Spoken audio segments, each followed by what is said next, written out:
Welcome to the shop. This month on Diorama Building with Scale Modelcraft, Episode 4, we take a look behind the scenes of building the World War II diorama Battle of Narvik. This week I show you building a Panzer I, weathering the bridge, and reviving terrain.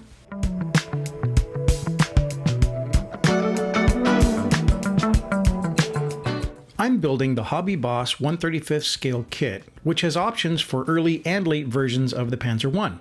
While the kit went together nicely, I have a couple of tips that might help as you build.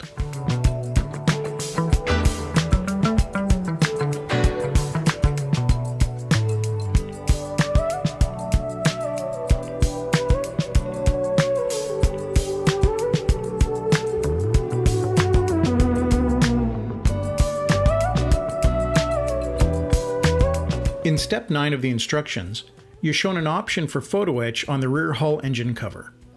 I decided to build the engine cover, then cut out the molded vents and install the Photo Etched vents.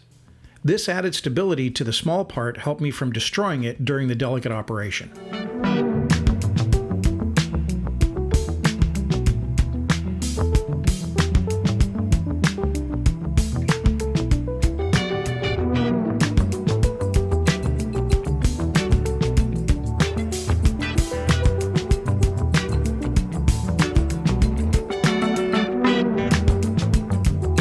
Oh, look at this. Here's where I messed up a little bit. I didn't check the Photo Etch part against the opening that I made, and it almost was too big. Kind of freaked me out. Luckily it did fit, but note to self, check the fit, like multiple times.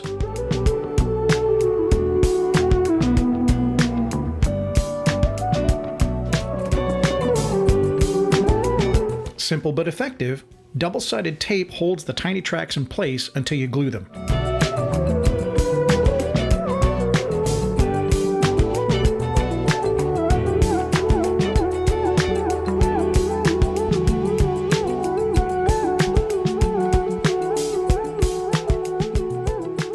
So here's a question. When you have a tank that you're building and you're going to cover it up and you're going to glue it all together, are you going to build out and paint the interior?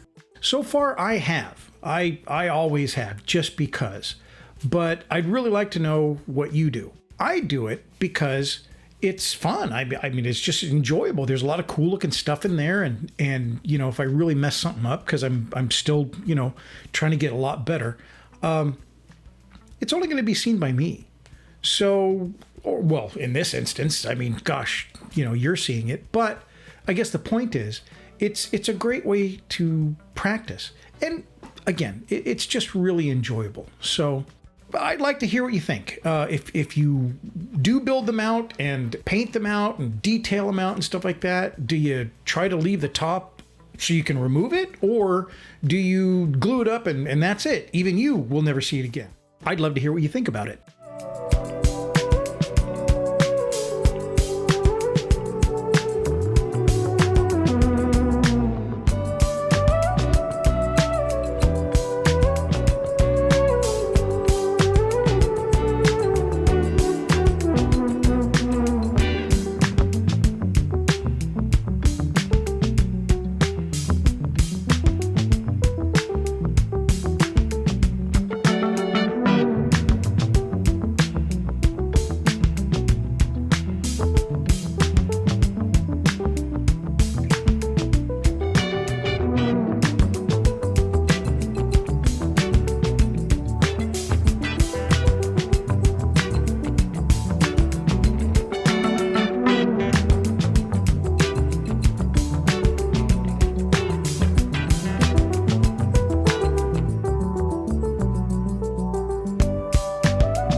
I found a little gap when final fitting the top armor.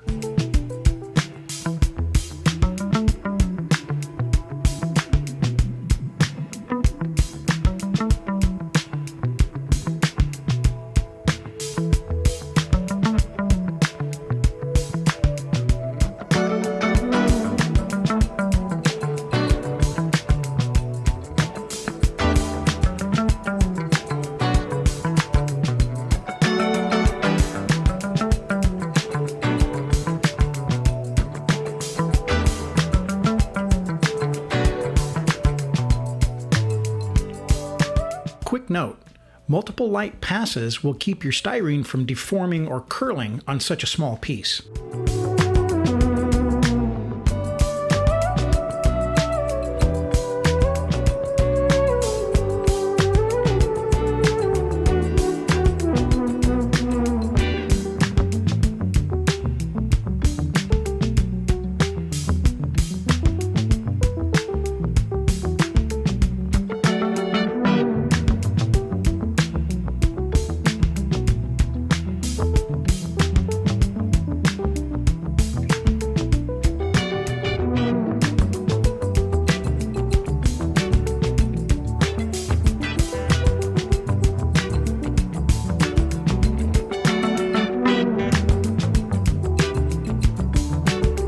Initially, I thought a wire brush would do the trick.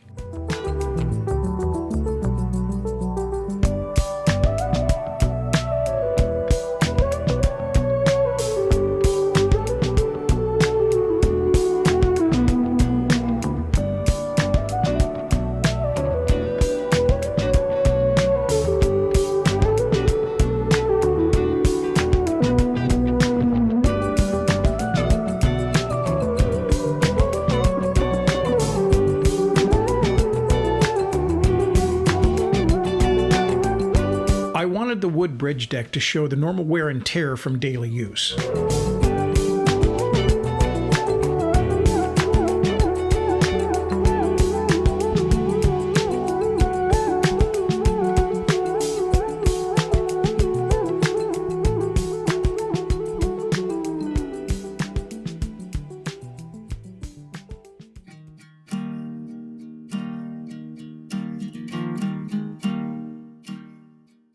The rest of the bridge just needs a little bit of sanding to show wear. It should show less than the bridge deck itself because the bridge deck has two wear strips that would be replaced as needed because of traffic and damage.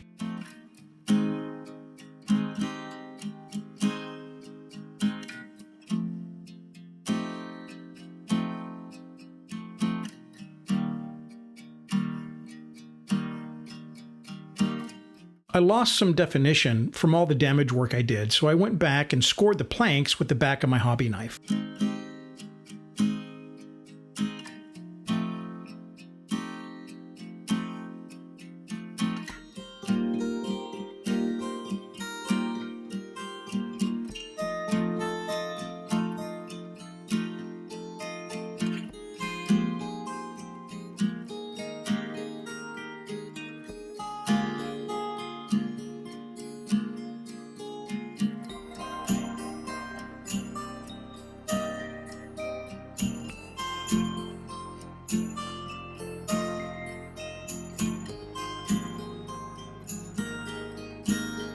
Before I go too far with this damage, the real heavy damage, breaking the boards and stuff like that on the bridge deck, I just kind of want to see what's going to be visible. I don't really want to damage something that's going to be covered by a tank or another element, so that's what I'm doing here. I'm just kind of taking a look at it, seeing what it's going to look like. This is where the tank's going to be pretty much, so now I can get back to some of the other weathering.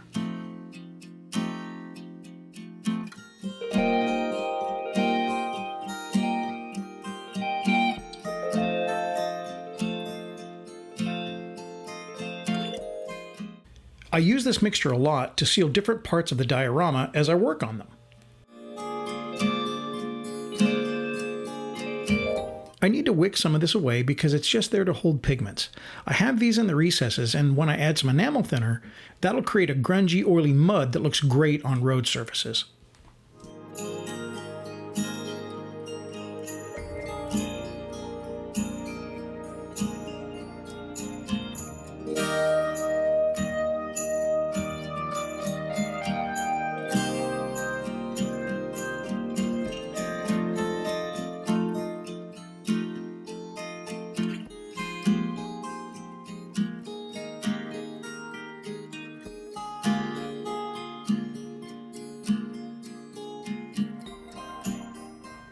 I originally planned to show more trees as well as making some puddles, but I just ran out of time this week. So I hope you enjoy this. This is just making a little stump. Now I've made a larger stump, but it's actually quite large in scale. It's like a redwood. So this is a little bit more scale appropriate. And so I'll show you start to finish and then mounting it on the diorama.